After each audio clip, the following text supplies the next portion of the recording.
At first they was blind, I think they finally see. I do not care what they talking, it does not bother me. I much rather get my dollars, roll up a lot of weed, exhale all my problems, inhale what I'm supposed to keep. I know they watching, so I'm plotting, ain't stopping, switch the topic. Y'all looking like some coppers, make me hit you with this chopper for being a statistic. I'm telling you I'm not, bro. My motor loud growling, you do not want to live this lifestyle. You do not know the outcome. It could leave you with bags and it could leave you with awesome. I do not give a fuck who you know or who you vouch for. You need to get out more. I'm living like an outlaw, taught myself how to scrap. When I do, I'm going southpaw. Y'all niggas are not cool.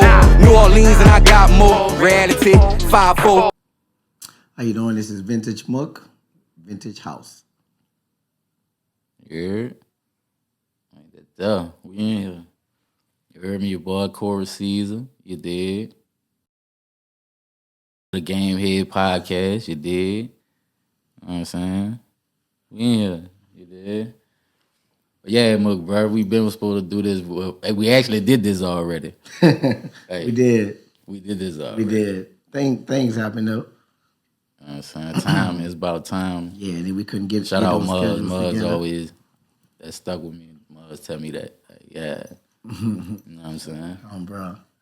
But yeah, man, tell them where you from. I am from, believe it or not, I always say believe it or not, Kendall, Louisiana. You hear me? Yeah, Kendall, Louisiana, UVC. Dope. You hear me? What you gotta say about that? I mean, I fuck with Kendall, you know what I'm saying? Like, it go down to Kendall. You know what I'm saying? Like, yeah. It definitely does. Right. But you're now. I'm current in New Orleans, as you can see. You're here in the home. Right. Right. Sorry for dragging you here. I mean, won't do no public spots. I mean, you have to apologize. Not your fault. Bro. You know what I'm saying?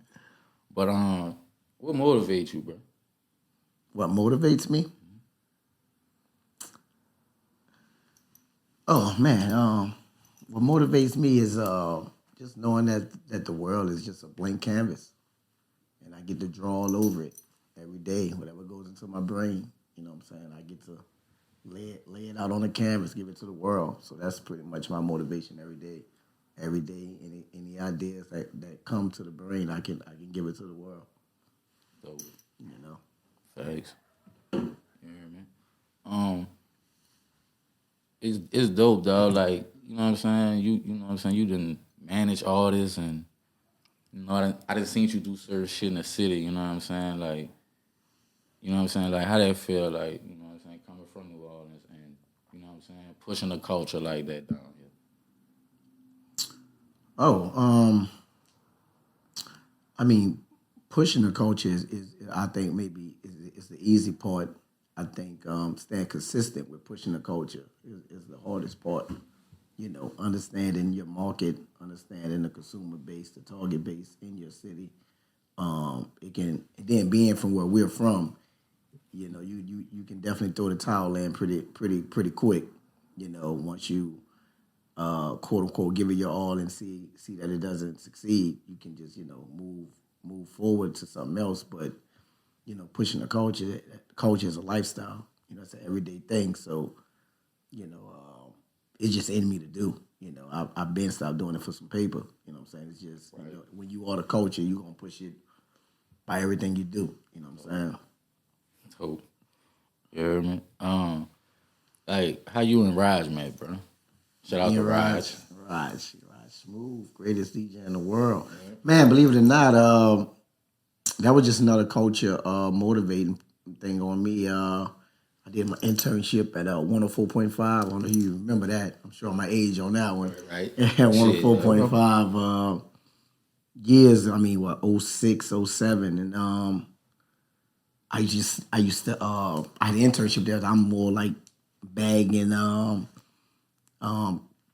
calling winners little prize bags to pick up at the station, things like that, giving out tickets and stuff.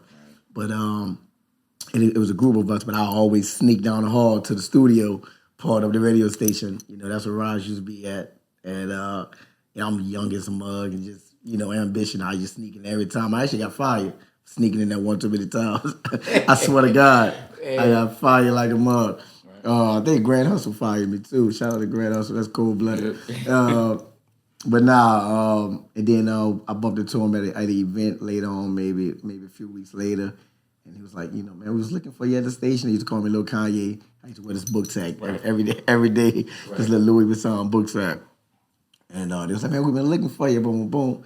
And after a couple laughs about the fire thing, the fly track days, exactly, my production company. I just told him, man, I'm just trying to get down. You know what I'm saying?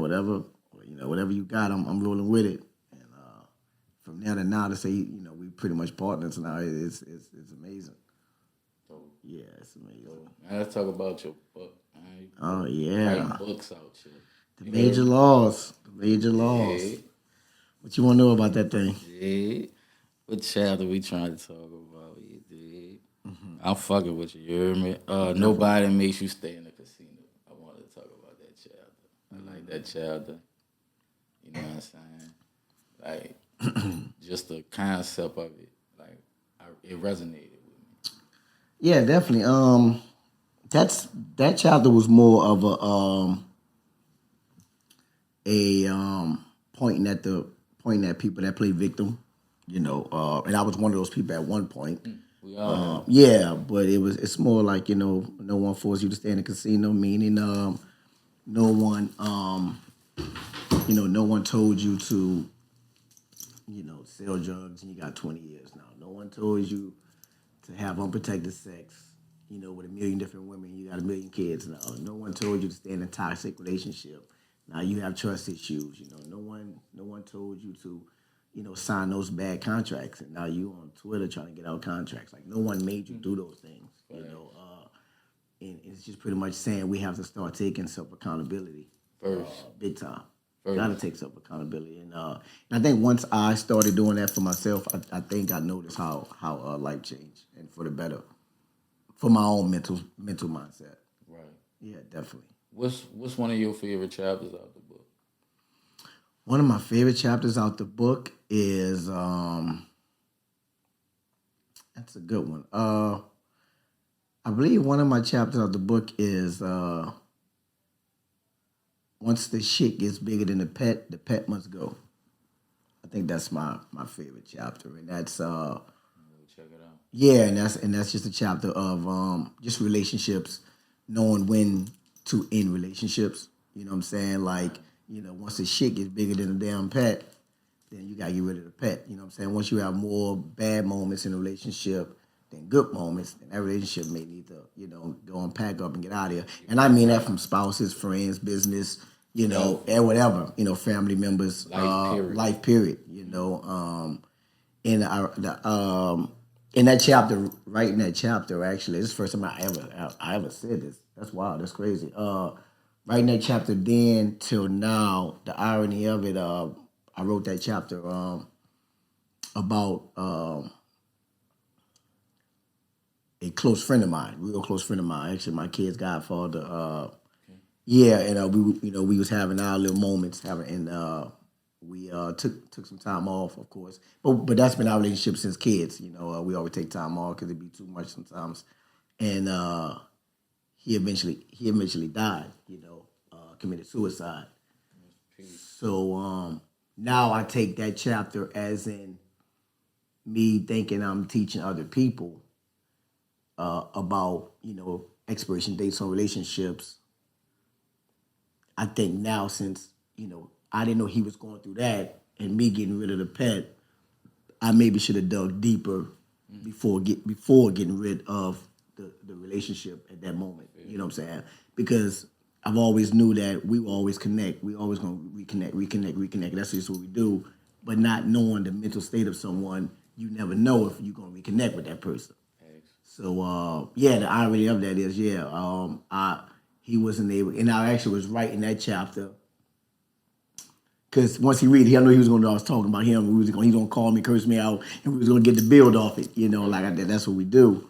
So it hurts to know that he wasn't able to really, read the chapter and, kind of use that as an invitation to start our conversation back up, and that chapter will always stick with me just off that.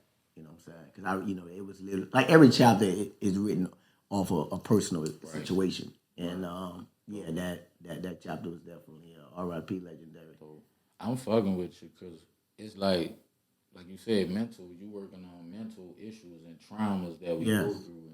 Because it's real out here. You know what I'm saying? And for you to be doing some shit like that on your own, just out of the blue, you know what I'm saying? But it makes sense, though. Coming from you, it makes sense. Yeah. You know the book, writing the book. Right, facts. Yeah, sitting down, man. COVID. COVID definitely, when you sitting down, man, you gotta, once again, every day the world is a canvas. Right. And that day I wanted to paint, you know what I'm saying? And the book was definitely the subject to paint. You have 2 books, right? Yeah, I'm working on the second one right now. Right now it's just volume 1. I don't know if I'm gonna get my Lauryn Hill along with this one and just ride on the sunset off this one. I'm not sure yet, but because the world back open and my scheduling is kind of getting me writer's block and things. But right now, if you haven't got volume 1, that's still that's never gonna expire.